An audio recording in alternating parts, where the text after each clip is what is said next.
All right. I don't really need much for this job. I always bring my knee pad around. It cracks me up. This used to have vinyl on it. In fact, it still does. Look, I put duct tape over the whole thing. I just love this one because it has a handle on it, and lots of them don't.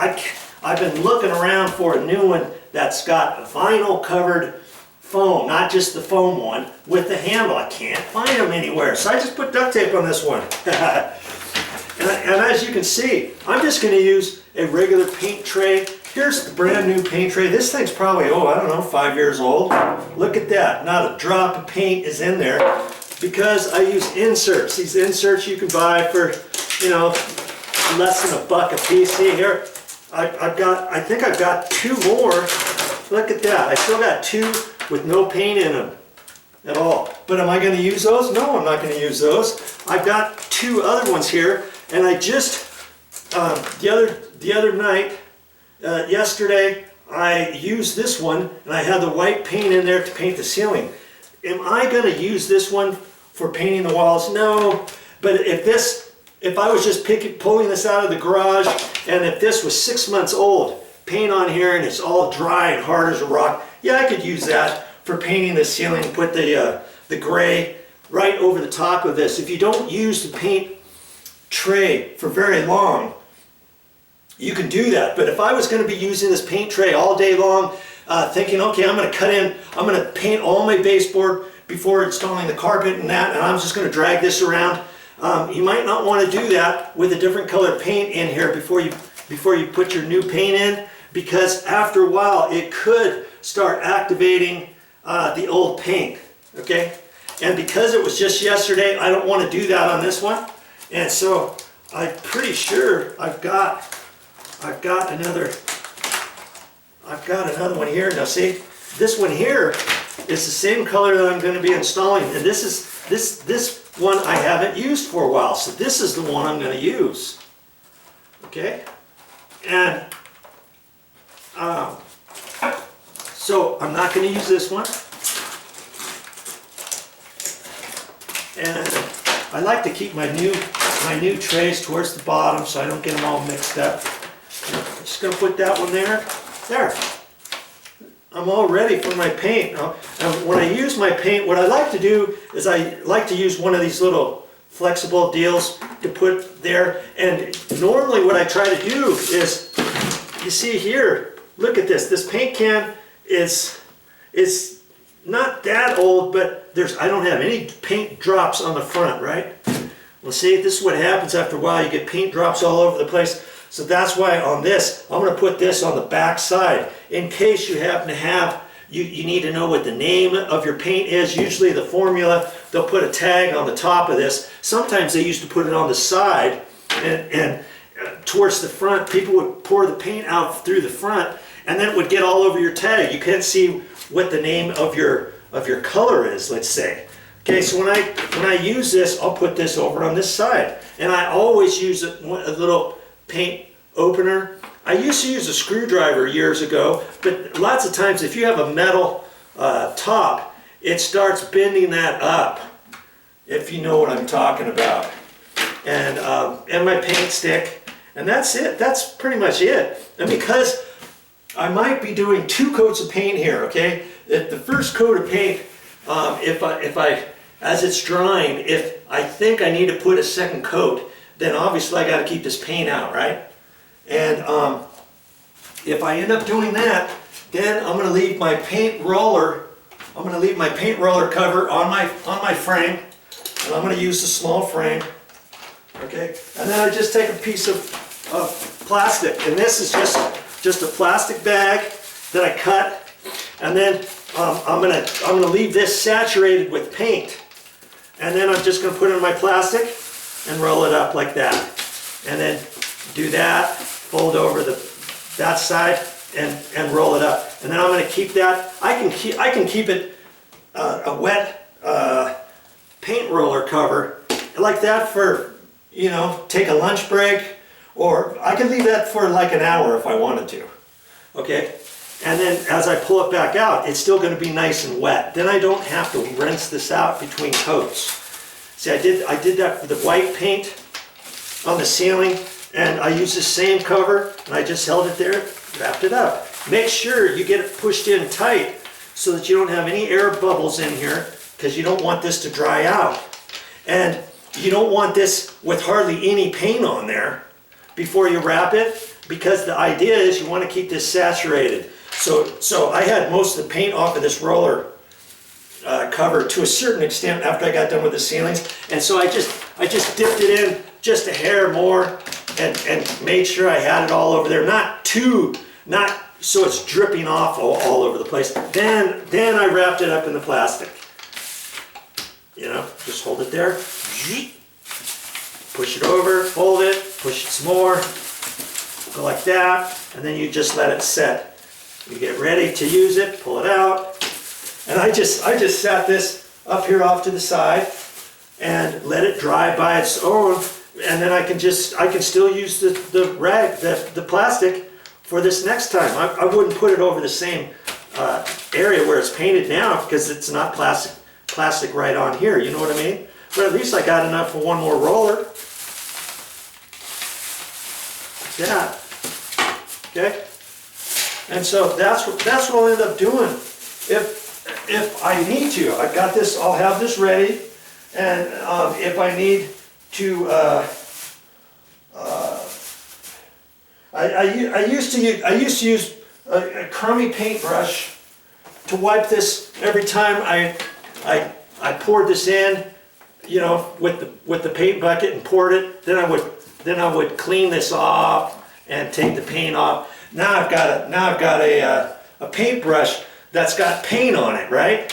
That could start drying if I don't rinse it off each time. Well, then if I want, I can take my plastic, you know, before my roller, and I can just go like that, flip this around, wrap it, whatever I want to do, and push it in there, wrap this around, or however I want, and just leave it, you know, until I need to use it again. If I need to do any cleanup or whatever, I'll have a rag out ready, or a wet sponge. I'll have a little rag. I got to bring a rag in here. So I want to be all ready for anything that happens to come up. If I need it at the spur of the moment, if I get some paint that dropped or something. See, I've got the craft paper, and because I'm going to be painting this wall and up above the door there and off to the right, I'm going to try to keep this middle section clear of any paint droplets the best I can. And then if I happen to get any paint droplets on there, instead of walking all over them, I'll see, oh, whoops, oh man, look, there's 2 little drops right there. I'll take my rag, wipe it off my craft paper, because I'll be able to see it, and then I don't have to traipse that all over the place. Okay, and then I've got my craft paper. You see, I've got it coming out the door like that. So each time I come out of here, you'd be amazed how many times you come in and out of this door as you're painting. You know, for one reason or another. I'm looking around, make sure I don't have any wet spots here, and then I might put my foot right here like that, and if I see any paint, oh shoot, wipe my foot off, or take a rag over here and wipe your foot. If there's one little spot on there, or I'd probably take this off and wipe my foot off or something, or whatever. Put a longer towel there, you know, a throwaway one or something, and then that way you don't have anything there. As a matter of fact, I probably went in and out of that bathroom 15 times when I was painting the ceiling, doing 2 coats, rinsing out my stuff, and I didn't get any paint here at all. This was dry paint from before, because last time I painted, I saved some of my craft paper and I put it in the garage, and I thought I'll use that when I get ready for my my bathrooms, because not only do I have to paint this bathroom, I have to paint the other bathroom upstairs here in the condo. Okay, so after a while, you can, for a while you can save some of your little pieces of craft paper. And I'll probably use some of this in the other room, and then I'll start pulling off some new stuff off of my roll of craft paper that I have down in the garage. Okay, and so now, am I ready to start painting in this room after I get the cover plates off, after I put the masking tape up?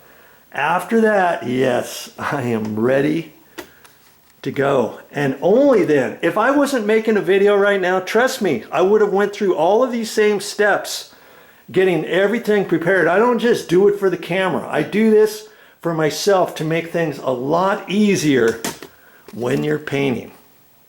And as for that, when I get done painting all these walls, I'm going to have gaps all around, everywhere, around the tile edge, around the baseboard, around the door frame, around the toilet, around the cabinet, around the light switches, and all that kind of stuff, okay? I'm not going to worry about that right now. But once all of the walls are dry, after I've determined whether or not I need to put 2 coats of paint on there or just 1 coat, is 1 coat going to cover or not? Hey, this paint is designed to cover in 1 coat, but I'm not sure if it's going to. It's called paint and primer, and they say in most applications it should cover in 1 coat, but this is a bathroom. These are existing semi-gloss walls. The existing walls are a way different color than the color that's going to go on the wall. This is the stuff that's going to go on the wall, okay? And I'm using semi-gloss paint going over semi-gloss paint. And so it has a tendency to want to slide and stuff. Is it going to cover in 1 coat? I'm not quite sure if it's going to or not. Now, when I painted everything out here, all this covered in 1 coat. I was really happy about that, but the existing paint was the same color as what's in the bathroom, but it was flat paint. And I could have used this double-click flat paint on these walls, but whenever I paint walls in houses, condos, and that kind of stuff, I like to use an eggshell. An eggshell is just 1 step above flat paint, so it gives a very slight sheen. You can see see how it's kind of shiny to a certain extent on the wall there. Okay, the reason for that is now if anybody gets a splatter on the wall or something, you can lightly, with soap and water and a sponge, you can get it cleaned off. Okay, you can't really do that with flat paint. You see what I'm saying? And so this will take a little bit more of a beating, an eggshell finish, as opposed to flat. But I wasn't going to put an eggshell in here. Bathrooms are usually semi-gloss. And yes, if you didn't watch that other video, I wipe down the walls first. In bathrooms, you got to do that. If there's dust in here, if there's powder from somebody using powder, hairspray, makeup, whatever it is, you want to get your walls cleaned off, your ceilings. I swept it down, I wiped it down. I even used Simple Green cleaner, and I did that on my other video. Here's the Simple Green, see?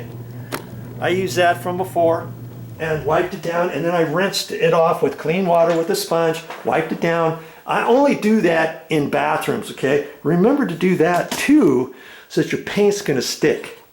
Alright? Now before I painted this, I don't know if you saw me where I was saying you could run a piece of masking tape, up on the wall a little bit and then let it stick over. I decided not to do that. And see, just that little bit of painting I did on that wall, I've got to clean that off. And I've already cleaned that and over there. And I had to clean this. And when I got done, I even painted or cleaned off my paint frame nice and clean. And to get on the edges and the grooves and stuff, I just use my little wire brush. Okay. And then if you're using a broom handle, like I was, make sure you clean it off each time you use it. It doesn't take very long. I just use my scouring pad side. Boom, boom, boom. If you don't do that, you leave that on there after a while, then good luck trying to clean it off, knowing every time you need to use your broom, your good broom, you get yelled at because, hey, when are you going to get all that paint off? I told you not to use my broom handle. Stuff like that, okay? So I got my stuff cleaned. I decided not to rinse that off because I can flake that off when it dries. And then this I'm just going to let dry naturally. And there you go. Okay, so back at it. I've got to get that, and then I'm just going to check this out a little bit. And then I think I'm done for the day. We'll see. Stick around so I can finish this video with you.